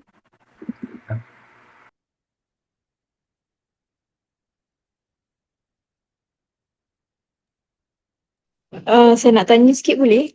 Boleh. I know. Tentang yang Fitri tanya tadi kan, yang cakap tadi kan, kita boleh masuk dekat website tu, so tahulah kita kena bayar zakat berapa. Dalam website tu ada potongan untuk hibah takaful. So katakanlah kita masuk situ, tolak untuk hibah takaful, adakah kalau kita declare untuk tax, boleh tolak ke ataupun tak payah sebab dah tolak dah dekat zakat? Okay, dia sebenarnya macam ni. Zakat ni, katakanlah bila you masuk website tu, dia kata antara benda yang allowable tu would be bayaran polisi takaful. Is it? Betul. Okay. So, bila itu dikira, so dari segi tanggungjawab agamanya, you kena bayar yang zakat tu. Okay. Tetapi, bila katakan you bayar zakat tu bersamaan dengan total you bayar 10,000. Untuk tujuan cukai dia tak check you bayar zakat tu untuk apa. Oh, Betul okay. tak? Dia tak check. Dia just ambil receipt, figure yang you bagi, you dah bayar zakat 10,000 ya? Okay, I calculate it. Dia macam tu je. So, bolehlah tolak dua-dua Ya. tu kan? Okay. Ya, betul. Betul. Sebab Tapi Puan Jawahir, sorry ya, Okay. Azan ya, just nak tanya, takaful proceed tu ataupun hibah takaful lah, Okay. I thought based on my understanding lah, benda tu is not subjected to tax sebab benda tu bukan income. Tapi zakat, yes lah, macam tadi saya dah clarify dengan ProBSN punya ustaz. Okay. Kita boleh baca lah dalam chat box. Ustaz tu kata dalam zakat ni kita kena tengok 3 perkara lah. Adakah Okay. benda tu milikan sempurna, cukup nisab ataupun cukup haul. So that one I dah clarify dengan ustaz. Tapi based on my understanding, Okay. hibah takaful tu is non-taxable because dia bukan income. Oh, okay. Sekarang bila kita cakap hibah takaful ni, you are referring to the pampasan ke, payout ke, dia caruman bulanan? Penerima. So penerima hibah takaful, katakanlah you ada penama tu and then the person covered tu meninggal dunia and then you dapat hibah takaful. Okay. Benda tu tidak dikira sebagai income. Therefore, it is not taxable. Ni based on apa yang saya Okay, baik. Dia sebenarnya dia tak ada spesifik yang bagi tahu yang ni boleh, yang ni confirm tak boleh in terms of this one lah kan. So still dia macam bergantung kepada you refer pada siapa. Dan bila you refer kat that person, dia pun ada reason based on apa dia kata boleh. Based on apa dia kata tak payah kira. So yang you punya bila you refer Ustaz Termizi ni ke? Yes, Ustaz Termizi. Tapi yang tu untuk zakat lah. For tax tu is non-taxable. For zakat tu is zakatable. Kalau misal kata you dah bayar hutang, you dah bayar kos pengebumian, you dah allocate according to wasiat, settle harta sepencarian semua tu, and then dia cukup haul dan juga cukup nisab, and then you pay lah Okay. Soalan tadi zakat. kita tengah buat on tax ke on zakat Tax. So basically, yes, Betul, on faham. tax. On tax sebenarnya dia tak nampak kita dapat duit tu. So dan memang you kata tak perlu di-taxkan kan? Betul. Okay. Tapi sebab kalau kita tak declare memang dia pun tak tahu. Tapi ni bukan soal whether we declare or not lah. I think from the eyes of LHDN Regulation. tu, dia tak kira takaful payout as a taxable income sebab dia bukan income. Okay. Thank you. Good knowledge. Okay. So maksud dia kepada waris yang bila dia dapat pampasan takaful tu nanti, dia tak perlu nak kena declare as part of income. Dia declare ke tak declare tu dari segi undang-undangnya is not considered as income. Yang perlu di-declare dan dibayar tax. Betul ke? Based on my understanding lah. Okay, tak apa. Benda ni kan dia banyak yang terkini, inovatif kan. Tapi I check juga boleh? Boleh. Okay, so dari segi penerima hibah dapat pampasan, wajib declare. Kalau ikut kita faham tak perlulah kan? Tak wajib declare as income untuk tax Income for tax purpose. Alright, thank you. Okay, anyone else? Mungkin kita boleh lagi beberapa orang? Assalamualaikum. Salam. Ya, Okay, Feli. saya Muhammad Fili. Okay. Apa yang saya belajar hari ni adalah benda paling utama adalah benda-benda ni kita kena buat untuk diri kita dulu lah.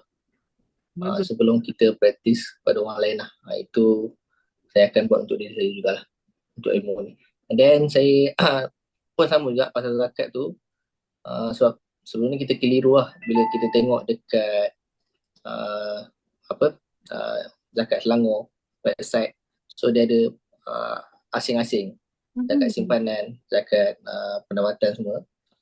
So bila kita belajar pun kita nampak lah. So sebenarnya dia accumulation daripada kita punya wealth lah.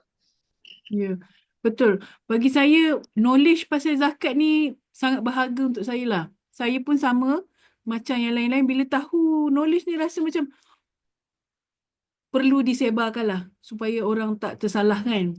Dan sangat betul kita start dengan diri kita dulu. Kira untuk diri kita baru kita faham nak share dengan orang lain. Okay, so kalau boleh dalam seminggu lah. Masing-masing buat cash flow sendiri, net worth sendiri, kira ratio masing-masing. So senang you nak faham, oh ini daripada income, ni based on berapa I saving. Kan you boleh apply kat diri you, so it will be easier to untuk assessment nanti. Okay, ada siapa-siapa lagi yang mungkin boleh share sedikit apa-apa ke? Assalamualaikum. Salam. Aisyah. Ya, Aisyah. Key point yang hari ni lah kan dari kelas ni. So macam saya rasa memang sangat informatif lah, terlalu banyak. So one of yang saya rasa sangat membantu is that kita belajar basic outflow, net worth semua tu, dan kita faham yang outflow tu sendiri ada fix dengan variables dia lah. Mana yang fix, mana yang kita boleh kategorikan sebagai bersandar lah, boleh berubah. Then kategori emas sebenarnya dia ada large large asset, liquid, jenis-jenis kategori liquid asset yang kita ada. Dan satu lagi saya rasa paling penting,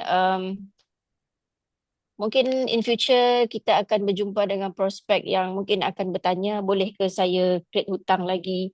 Apa sebenarnya, berapa lama saya punya income ni boleh bertahan kan? So kita dah belajar beberapa formula, liquidity ratio. So kita boleh share lah benda ni.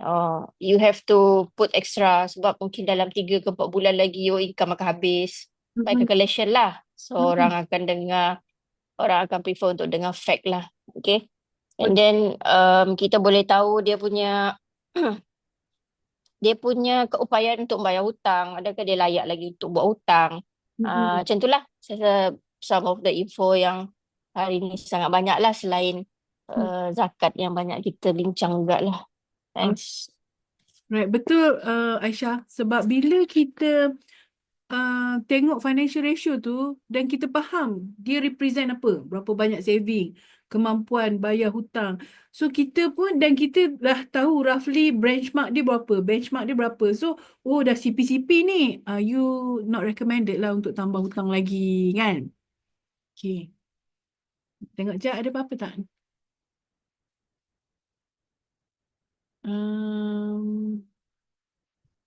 Okay, sekejap apa yang Azan share ni saya save dulu Okay. Basically, just to confirm lah, this hibah takaful is not taxable. Okay, thank you. So kita dah dapat confirmation. Pampasan yang diterima oleh waris, oleh penerima hibah tu tidak dikira as benda yang perlu bayar tax. Okay. Kalau dari segi zakat, contoh dah jadi macam simpanan dia, kalau tadi ikut zakat pun saya akan confirmkan balik. Tetapi pemahaman saya biasanya dapat lamsam tu dibayar teruslah 2.5 tu. Okay, thank you.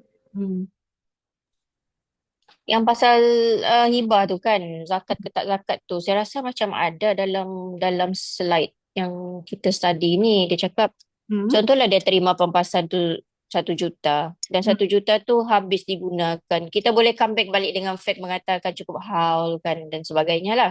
Contohlah 1 juta tu habis dia guna untuk settlekan hutang dan sebagainya. So benda tu by logic tak perlulah zakat, tak cukup haul pun. Kecuali lah benda tu dipecah-pecahkan mungkin dalam simpanan ASB 250. So di situ dia berkembang-berkembang, itu dah dizakatkan under simpanan pula, dah lain lah. Ya, Dia dah ya, bertukar bentuk. Saya rasa macam tu betul. kot.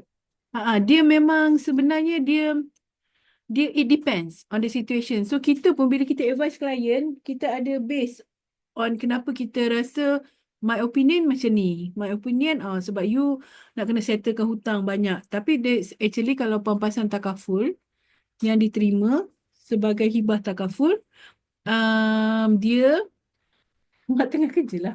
Hibah takaful sebenarnya tak wajib bayar hutang bagi pihak si mati kan. Sebab dia dah hibahkan pampasan 1 juta pada isteri. So bila si suami ni meninggal, isteri dia dapat 1 juta, isteri tak wajib bayarkan hutang suami. Sebab tu sometimes instead of letak hibah, kita letak penamaan nomini. So nomini orang tu as pemegang amanah, dia wajib menyelesaikan hutang arwah. Baru difaraikan. Kan? Tapi kalau you dah terus letak 100% hibah, kalau nak bayar hutang, mungkin bayar hutang daripada harta yang lain lah. Okay, so anyone else last?